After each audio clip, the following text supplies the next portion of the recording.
আসসালামু আলাইকুম। বিসমিল্লাহির রহমানির রহিম। আমি বাংলাদেশ পুলিশের একজন কর্মকর্তা এসআই মাসুদ রানা। আমি আজকে আর কাউকে ভয় পাই না। আমি আজকে বিশ্বাস করি যে আজকে আমাকে এই সত্য বলার জন্য কেউ গুম করে দিতে পারবে না, এই সত্য বলার জন্য কেউ আমাকে অ্যারেস্ট করবে না। সেই কারণে আমি বুকে সাহস নিয়ে আজকে কথাগুলো বলছি। আপনারা যারা বিএনপি নেতা ইলিয়াস আলীর অপেক্ষায় আছেন, তাদের জন্য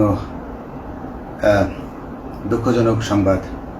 তাকে অনেক আগেই হত্যা করা হয়েছে। তাকে পতেঙ্গা সমুদ্র সৈকত দিয়ে কড়া পাহারায় সাগরের মাঝখানে নিয়ে স্পিড বোটের মাধ্যমে মুখে পলিথিন পেঁচিয়ে হত্যা করে, তার পেট ছুরি দিয়ে ছিদ্র করে, তাকে পাথর দিয়ে বেঁধে সাগরে ডুবিয়ে দেওয়া হয়েছে।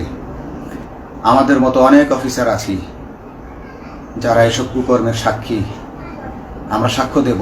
আমরা এখন আর ভয় পাই না।